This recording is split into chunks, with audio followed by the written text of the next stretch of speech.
I see my shop as like an escape for men, and I just want that half an hour that you're on the chair to be a complete and utter escape. I mean, the fact that we're even debating as an educator, you need to know what you're teaching. Yeah. Kind of mind-blowing to me that we'll accept that people don't have that. I still see barbers cutting hair, right? And you know the hair can gather up on the clip arm. They're still blowing it off. No, yeah. Hi, welcome to the Noble Barber Podcast. I'm Anthony Laban, and we'll be talking to various people in the industry who've made it and their journey and how they got here. Talking honest, cutting through the crap, and making sure your story and their story is heard to help your business and hopefully mine. If you haven't already, please hit the subscribe button, and I hope you enjoy this episode. Hi there, welcome to another episode of the Noble Barber Podcast. I'm Anthony Laban, and I'm here today chatting at HairCon in Manchester, O2, and I'm chatting with Junior Dialer Cuts. Yeah. Junior, thank you very much, and with Killian Madison, thank you. And really, I guess to start with, we thought we should maybe start with your backgrounds, where you started. I know we don't have to go too far into the depths of history, Junior, but if we can run through, your journey to now, and then we can start talking about, obviously, about Men Fed and your own businesses and your own views.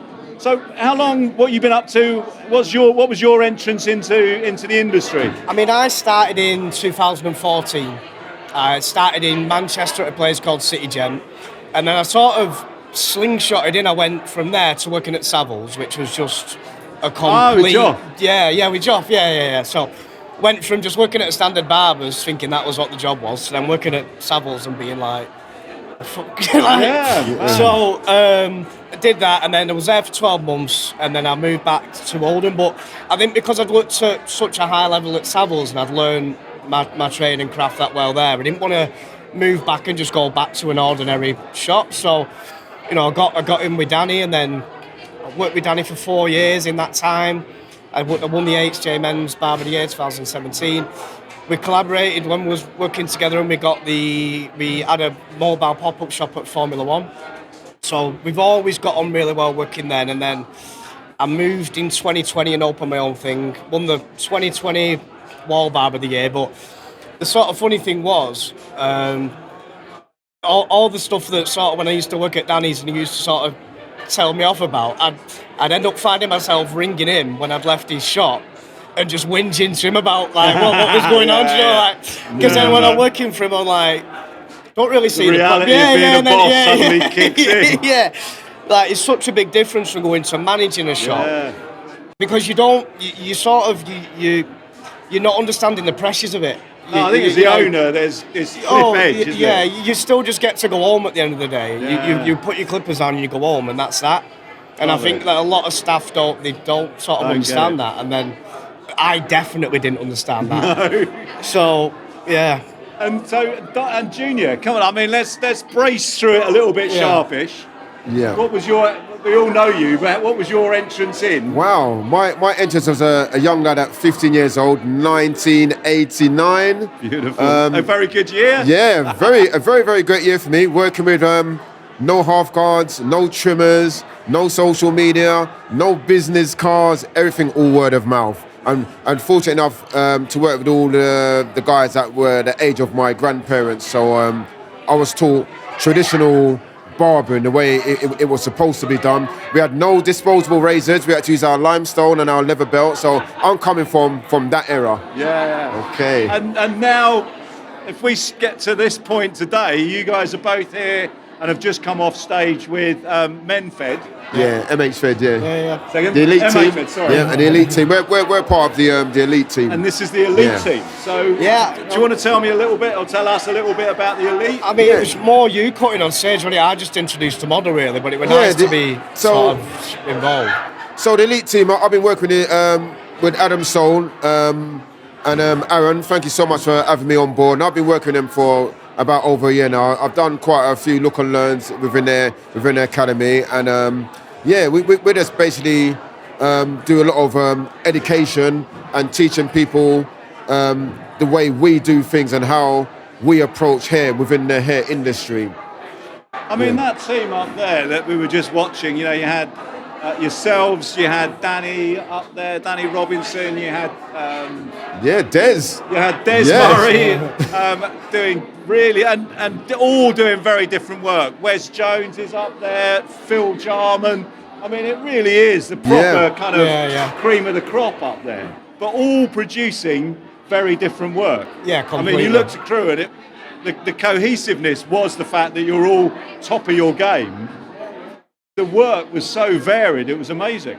Yeah, completely. And that's what we wanted to demonstrate with the elite team, that we're all different individuals and we all do different stuff. Like I cut Afro hair and European hair, so if I have to change direction and go to European hair, I can do that and come back to Afro hair, but we all demonstrate so much great talent on the team, man. It's fantastic, man. And how have you found working with the elite team? It was nice, you know. It's I think that's the good thing about it. I mean, you can work closely with people. Like I've worked with Phil before, obviously. Working with Danny goes without saying, but I think you can work. It's mad how you can work so closely with people, but you still retain your own style of things. Like looking around, say everyone's work was completely different. But like you were saying, it's nice to be able to, when you are in work and you are in the shop, if someone does sit in your chair and you're not used to that cut, it's nice to not basically crumble under pressure when someone, because I have been there when you're sort of still learning and all the rest of it, and someone sits in your chair and you just melt. So it's nice to have that sort of comfortability and be able to switch between styles. Yeah. But it was also nice to work with everyone. That was a completely new team that I've worked with today. But you both, I mean, you know, not wishing to be too complimentary, you both look very kind of easy and comfortable up on a stage. Yeah. As the group of you, there didn't seem to be any nerves. It was just beautiful to watch. No, the stage work is very good. I've done quite a lot of stage work. I've done quite a lot of look and learns. Obviously, my great friend Luke's barbershop. So we've done loads of stuff. So it's something that we're all quite used to. And I feel doing all the look and learns and all the events like Barber Connects and Sun International, it's helped us so we can get to perform on these big stages here. Yeah. I mean, I was sort of, I had a bit of an easy day today, didn't I? Because I didn't have to cut on stage. I just did a bit backstage and I just got a little bit of minimalistic talking. So I was like, it's gonna be easy this day. But even still, I got Are you guys done now, or have you got more? Yeah, no, I'm done. I did that. I'm done for today. Done. Love it. Well, thanks for finding some time for us. What I do, I want to run through a few points that I think really interest me about both of you. And if we can talk about what's happening in the industry store-wise, because obviously you have Amigos, you have your connection to Danny & Co. Yeah. But you're just about to do a collab together. There is a new Japanese style store arriving. Yeah, it's the name of the shop is called By Association. It's like a bit of a play on sort of Guilty by Association, with us both being involved in it, and a few of the run characters that come through our shops and stuff like that. But yeah, it's when I go back and look at when I first opened Amigos, I went into that with just complete stress and worry. Whereas this, I think, because we're both established enough, there's nothing but excitement that's coming from the whole project, even though it's a bit expensive and this and that. I just can't wait to get in there and like the stuff that we've got planned, and it's more of I'm really excited to do this rather than is anyone going to turn up? Do you know, like when I very first opened Amigos, I was just stressing beyond belief. Yeah, no, of course. And the Japanese theme, is that? I think, yeah, obviously Danny's got his links to Brosh and stuff like that, and he has spent a lot of time out in Japan recently, but I mean, I think just Japanese artwork in general is just stunning. I've got a massive Japanese mask tattooed on the back of my head, and I just think it just works because we've sort of gone the style of the shop quite a minimalistic, but then that works as well because you can put all those mad things like we've got like a life-size samurai armour and stuff like that that's going in the window, and of it's course just you would. Yeah. Why would you not have? If you got barbershop, why would you not have a life-size samurai warrior in the corner? So if we go to the other side, Junior, because from your point of view, you know, you were kind of launching studio barbering before anyone else even thought of it, and now it's something that's really kind of potent across the industry. Yeah, studios have come very popular. I started a studio probably over 10 years ago. I think even a bit longer. Studios are great now, because you see a lot of barbers that are doing it. So he's got his good sides and it's got its bad sides. The good side is you can take your time and produce a most fantastic haircut, and once the haircut is finished, then you can bring them to your studio side and take the greatest photos. But at the same time the bad side is, in barbershops, you never know who's going to sit in your barber chair. You never know. And in a studio, you tend to cherry pick your haircuts. So when the trend is changing around you, you don't really get to change with the trend, because 9 out of 10 of your clients, you already know them and you know they're never going to change their hairstyle. So when you come out of the studio and you then go back into a barbershop, you then become lost with all the latest styles that are going on. That's why I say studios is good, but it can be bad. But studios is good if you've been cutting hair like for 20 years plus, probably 30 years plus.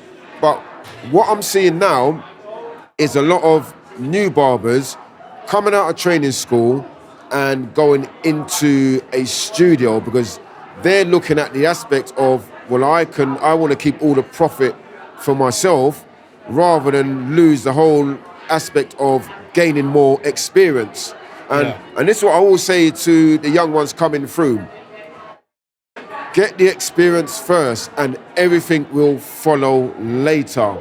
But you see, with the Instagram, it kind of steers the young ones to live this lifestyle of making money. So that's why you see a lot of the new barbers nowadays are leaving the barbershops and open up their own studios because they want to become a millionaire barbers and live this lifestyle. So that's the sort of the long shot of studios. So it is good, and at the same time it's bad.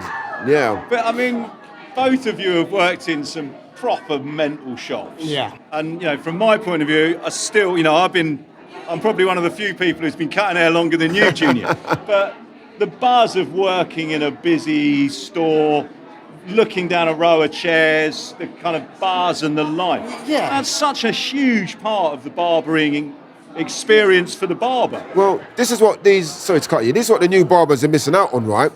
Because I cover a shop now, and each haircut in there is 45 minutes and 35 minutes. When you in a studio, you become lazy now, so your 45 minutes now become an hour, because when you got your friends that come in, the first thing they say, would you like a drink? Would you like this? And that haircut could be over an hour. So when you leave that environment, you go back into a barbershop where they're saying, right, we're going to be doing haircuts at 45 minutes and turning them around like a conveyor belt. You can't then keep up. So the beauty of me going back, I can now do 20-minute haircuts, 30-minute haircuts. I can even do 15-minute haircuts or an hour haircut. So that's the downsides of having studio. These are the things that, especially the new barbers, got to look into before they even think of opening a studio. Yeah, I think it, as well, one major positive about working in a business shop, it's the bouncing off the barbers around you, not only with skill set but personality, and it's such a social building job. Yeah. Like the amount of days I'll have staff laughing, customers laughing, and then say if I have a day where no one turns in, I've got no staff. It's the most mundane, boring, and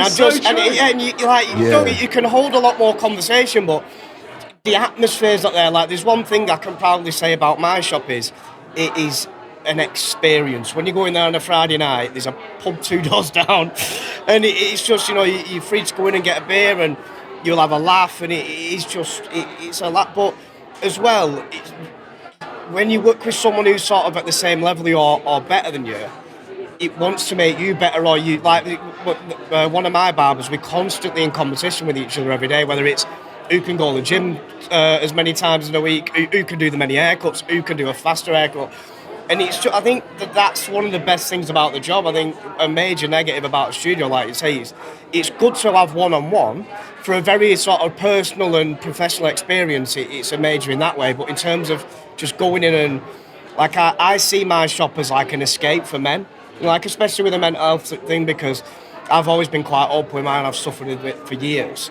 And I just want that half an hour that you're on the chair to be a complete and utter escape when you come in. And if I can make you laugh for half an hour when wake everyone else I off. think And that's it's a big bit of it, isn't it? It's Yeah. I mean, I must admit, I do still miss the walk-in part of our industry. Yeah. And obviously, online booking and appointments, it's revolutionary, and it's better. I get that it's better, it runs better, but I still love being told off by a customer who's arrived and hasn't been left to read the paper for 10 minutes. It's like Saturday morning and he's straight in the chair and he's like, hang on, I'm like, let me cut you out. You can sit and read the paper after.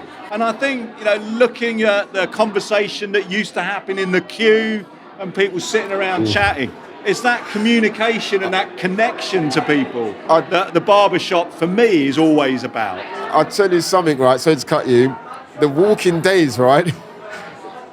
Do you know what? I do prefer bookings now. You don't miss it. I don't. I'll tell you what it is, right? When I used to work in a barber shop now, you finish work at 7 o'clock, and we had a shop manager.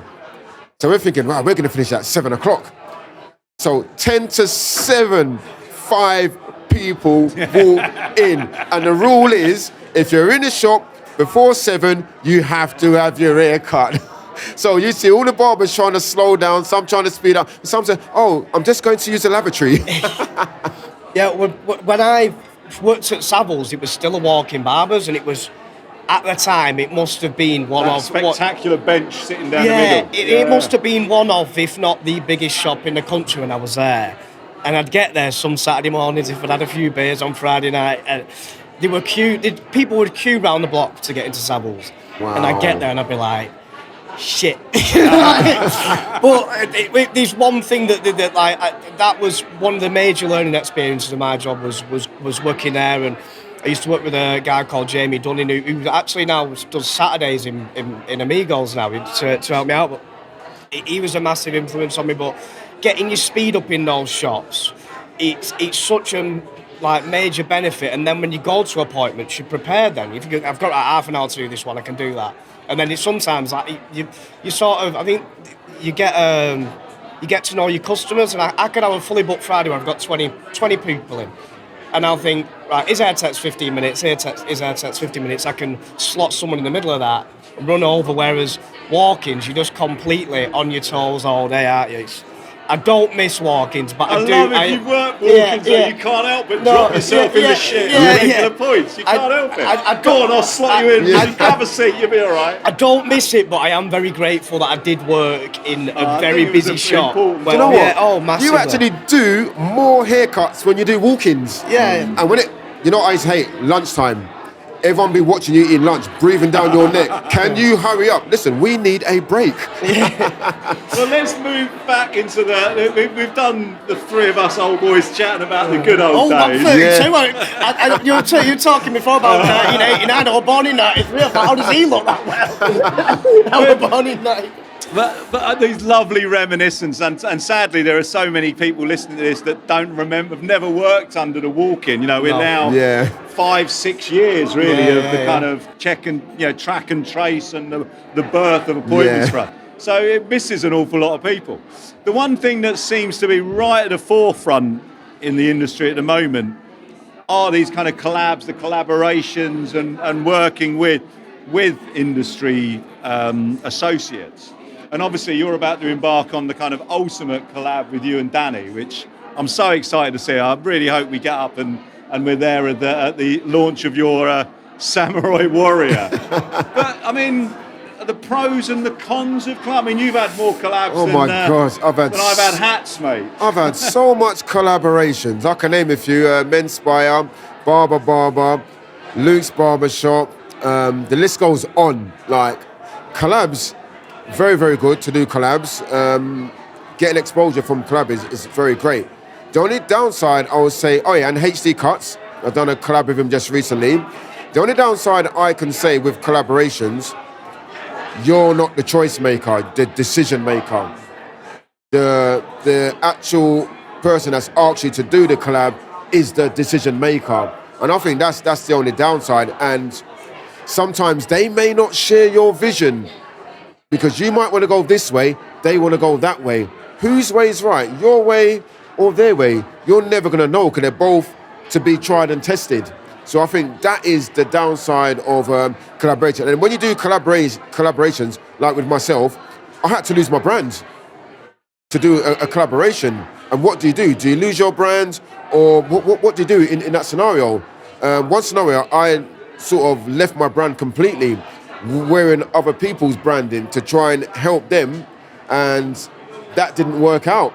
And then what I had to do, I had to then come back to my own branding. And then I sort of said to myself, going forward, I'm not going to confuse my followers anymore.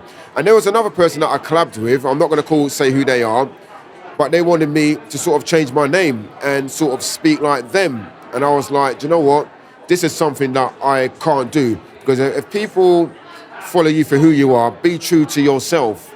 Did you understand? So that's my views on collabs. It's good and it's bad. But I think the brand collabs are better. Like if you're doing a scissor company and a clipper company, those are better. Those brands that, like you have now with your new project. Yeah. If the confidence comes presumably from working with companies and brands that link nicely with you, that fit well with what you're about. And I think it's the sort of knowing that we've worked that well together before, because even when I left working at Danny's, there was sort of no animosity. It was always it was really professional, and we always stayed really good friends after. And we already know that we can collaborate on a project because we did that with the Formula One thing. Now it's just doing it on a bigger scale. But it's just more excitement, like I say, from both pairs. Like he's got his ideas, I've got mine, and it just works. And then we're going to be doing academies, stuff like that. And there's things that I still feel like I massively work on. I think like you're naive if you think you've completed the job, don't you? So I'm just excited to get back working together. And at the moment, it's probably my own naivety, but I haven't seen any sort of negatives, so I can't really elaborate on that. But at the moment, it's just all positive. Yeah, no, but I think that's it. You know, it certainly does have some good points. I think as long as you're doing it for the right reasons and with the right people. Yeah, do you know what it is? I would say it's definitely got its good points, because like me working with the elite team now, they've allowed me to steer things my way, where they make me lead and they follow suit behind me, and that's what I like. And I get to keep my branding, working in conjunction with the MH Feds and the elite team. So that's why I chose to stay with MH Feds, because I've been working with MH Feds on and off like for a couple of years, and people didn't know that I was there in the background, because it's not everything that I put on social media. So you got to be careful and make sure you choose the right person to collaborate. So I've got another 2 collaborations coming up soon, but I'm not going to say, I don't want to jinx myself. So you've not been put off them completely just yet? I'm not put off them completely, but these are more brands now, rather than obviously doing it with barbershop owners, you know. So, you just got to choose wisely. No, good shout. And so, the one thing that both of you have spoken about separately and obviously now together just before we came on here is about educating. You know, your academy and the views that you've got on that, and I've had those conversations with Danny as well in the past. Yeah, you've trained so many people. How are we feeling about the way you guys train compared to what's going on in the bigger ether and how it's working? I mean, I got retrained twice. So okay. I went to Oldham College and I just didn't. It did not work. And then I got trained again at City Gent. And then when I got to Savills, Joff was just like, "No, mate, you've got to retrain." So I'm glad I got the reach. But the one thing that I'm quite excited to, so he's dumbing it down, because I was not a natural talent to this job whatsoever, and I just sort of, in a sense, want to create like an idiot-proof way of learning the job, because some people are naturally very good, or they will get a very easy understanding of what you're getting across, whereas me, wasn't confident. I just couldn't get my head around it until I started at Savills, and Joff really sort of an amazing teacher, as you know, but he taught me and I was like, this is how I should have been getting taught all along. And then since then, and I've gone on and done my own things, and I've trained people at Danny's, and I've trained up my own staff at my shop. I've always done a really good job at dumbing it down, and I'm excited to sort of extend on that and sort of create a program where I want to make it a very known academy for you can get to a very high level of cutting without overcomplicating anything that you're doing. And that's what I'm excited to bring to the table. I mean, you're certainly seeing online training becoming really overcomplicated. Yeah. You know, I mean, I trained and I've trained many people, and I still find that I'm watching some of these videos thinking, you have made that the most complicated sectioning and direction I've ever seen. You know, and all you've done is taken a centimetre off the ends of that. Do you know what it is? I know exactly where you're coming from. Because if we're going to do, for example, a V graduation, you're going to put like 1, 2, 3, 4, 5, 6 vertical lines here, and I can get all that in one hit. Yeah. So what do you do? Do you do 6 vertical lines or get it all in one hit? Yeah. What do you do? Which is the easy way and which is the hard way? And that's where, when it comes to education, we have to learn to simplify things, to make things easy. Because I'll tell you something, for starters, if you are a bad educator, the brain will start shutting down after 10 minutes, right? And after 10 minutes, if you continue to be a bad educator, after about 5 minutes, whatever you teach that person is going to go over their head. So our job as educators, I'm a qualified assessor as well, and my job is to keep my students motivated. So what I tend to do when I train students, I make them get up off their chairs and come and stand behind me. Here's the clipper. Have a feeling of what I'm doing. Come and elevate the hair with me. So I sort of make them work with me, rather me here and 15 students sitting over there. Who's going to fall asleep and who's going to stay awake? Did you understand? So we have to learn to simplify things and try not to be too monotone. But at the same time, we're living in the age now where we're spoilt for choice, for education, and you just have to know who to follow and who not to follow. And you got to think to yourself, what is it I actually want to learn? So that decides on who. That's a brilliant, because that is exactly it. I think you can end up inundated that you start doubting what you know. Oh, massively. Rather than kind of going, actually, what am I trying to fix? What am I trying to improve upon? Well, it's like I've recently trained someone, Wes he's called, he's really natural talent to the job. And from the day of teaching him he got into a final at Barber Connect for apprentice. 13 weeks I managed to get him to that sort of level of cutting. But he kept having bits where he was watching videos on his phone while he's still learning the basics and just overcomplicating his brain with everything, to the point where I'm telling him one thing, someone on TikTok or Instagram is telling him the other. And you just overfeed your brain with information, and what I'm telling him contradicts what someone else is doing. So obviously I think until you find a way that you're comfortable with, you should just sort of take it in as gradually as you can, whoever's teaching, just sort of absorb it.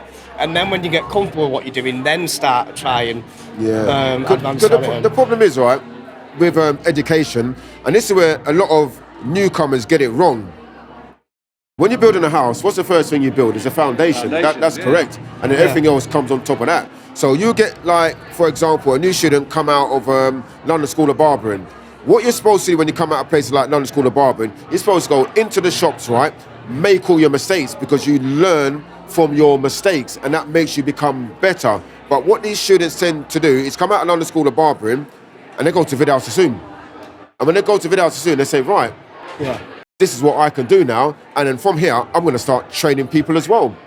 So you're getting a lot of educators that are really young in service and don't understand the basics, but they're trying to teach people technical men's hairdressing. Yeah, they're still learning themselves in a way, And they're still learning themselves, because there's a lot of blinds leading the blind out here. And I think the education side needs to be a bit more regulated.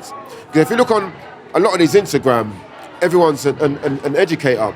And you ask them, have they got an assessor license? They don't have it, but they're a global educator. So, but we have that factor that, I mean, the fact that we're even debating the fact that as an educator you need to know what you're teaching, kind of is fucking mind blowing to me that we'll accept that people don't have that. But equally, I think there's it's about your approach. It's understanding how people learn. certainly a lot of barbers I meet and hairdressers are very visual learners. That they kind of learn by example. Some really want to get in and actually physically kind of hands-on. And can I add to that as well? Because every time I've got a class, those are the points that you're picking out are very, very good points, because those are points that I actually look out for, because I need to know who's a visual learner. I need to know who's good on their theory side. And these are things that are great, and I'm glad that you've recognised that, because these are things that I recognise as well, because if you can't recognise this thing and you're training someone, you're basically facing a blank wall. Yeah, you're just throwing paint and nothing's sticking. Yeah. But, your academy and your workplace is hands-on. You're working physically with these people you're teaching. Yeah. So do that through a screen and never actually encounter. All you're doing is kind of lecturing.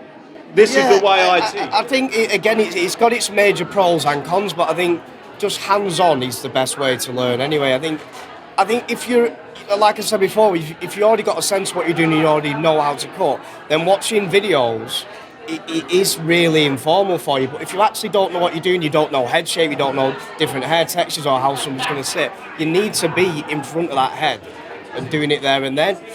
I think as well, with going back to like standards of cutting, I think I had to get state registered recently for a final that I've got into, and I don't think that's appreciated enough either. I really don't, because I'd never even sort of thought about being state registered. But then when you think about it, you're sort of being acknowledged for being, exactly. Obviously I'm not pushing it or anything, but I was actually quite glad to have done it in the end. So hopefully I'll get a third Barber of the Year. I'm not plugging it. You know what? I